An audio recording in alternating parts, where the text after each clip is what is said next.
National Herald मामले में नेहरू परिवार ने सरकार को गुमराह किया है। भ्रष्टाचार नेहरू परिवार करे और आरोप बीजेपी पार्टी पर लगाएं।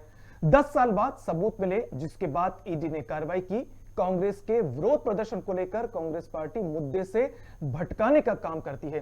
कांग्रेस पार्टी केवल बात करती है आदिवासी के विकास के लिए, मगर राष्ट्रपति द्रौपदी मुर्मू को लेकर मजाक उड़ाया था। प्रदेश में कोरोना की स्थिति पर पिछले 24 घंटे में 7,000 से अधिक टेस्ट किए गए, जिसमें 169 मरीज मिले हैं। वर्तमान में प्रदेश में 1,385 एक्टिव केस हैं। ऐसे कई मुद्दों को लेकर अपनी बात रखते नजर आए चिकित्सा शिक्षा मंत्री विश्वास सारंग। देखिए, उनका ये वक्तव्य ईडी की निष्पक्षता को प्रमाणित करता है। यदि ईडी या कोई भी जांच एजेंसी भारतीय जनता पार्टी या सरकार के दबाव में आके काम करती तो हम तो सरकार बनने के 1 साल में ही कार्रवाई करवा देते। ये इस बात को प्रदर्शित करता मैं बहुत धन्यवाद दूंगा जिस भी कांग्रेसी नेता ने यह खुलासा किया है। ये बात इस बात को प्रदर्शित करती है कि कोई भी जांच एजेंसी सरकार के दबाव में काम नहीं कर रही। उसको जब प्रमाण मिले, जब उनको पूरे सबूत मिले, उसके बाद कार्रवाई की गई। 1 एकड़ जमीन मिली 1 रुपए स्क्वायर फीट पर, और नेशनल हेराल्ड ने वहां पर पेपर नहीं छापा। जिस काम के लिए उनको जमीन मिली थी वो काम नहीं किया, बल्कि उस पर मॉल बन गया, उस पर शॉपिंग कॉम्प्लेक्स बन गया।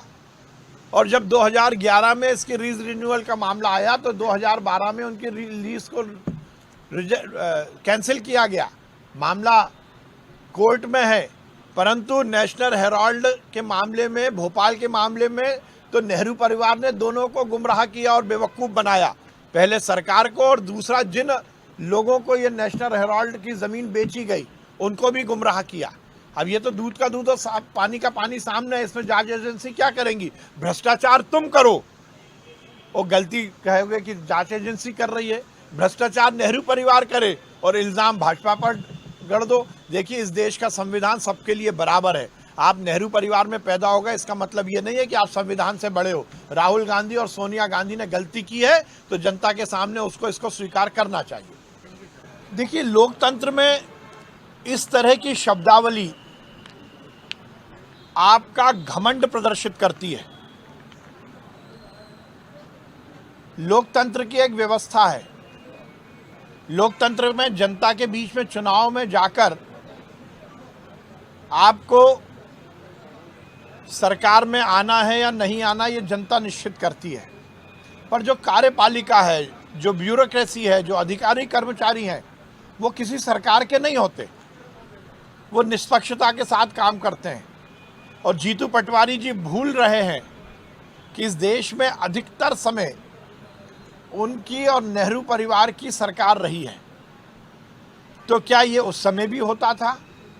इस तरह से दबाव बनाकर अधिकारी कर्मचारियों से पैसा हम वसूल कर सकें, ये दबाव है कांग्रेस का। वो ये चाहते हैं कि दबाव बनाया जाए। वो ये चाहते हैं कि इस तरह से दबाव में लाकर अधिकारी कर्मचारियों से गलत काम के लिए उनको प्रेरित करने की कोशिश की जाए। पिछले 24 घंटे में कोरोना के लगभग 7,187 टेस्ट हमने किए हैं, जिसमें से 169 पॉजिटिव केस आए हैं। अभी वर्तमान में मध्य प्रदेश में 1385 एक्टिव केस है। माननीय मुख्यमंत्री जी के निर्देशन पर पूरी तरह से कोरोना की व्यवस्थाएं चुस्त दुरुस्त हैं। वैक्सीनेशन पर हम विशेष ध्यान दे रहे हैं, और यदि कहीं भी कोरोना पॉजिटिव केस आते हैं तो पूरी तरह कोरोना के प्रोटोकॉल का ध्यान रखा जा रहा है। अभी ये संतोष की बात है कि हॉस्पिटलाइजेशन ज़्यादा नहीं है।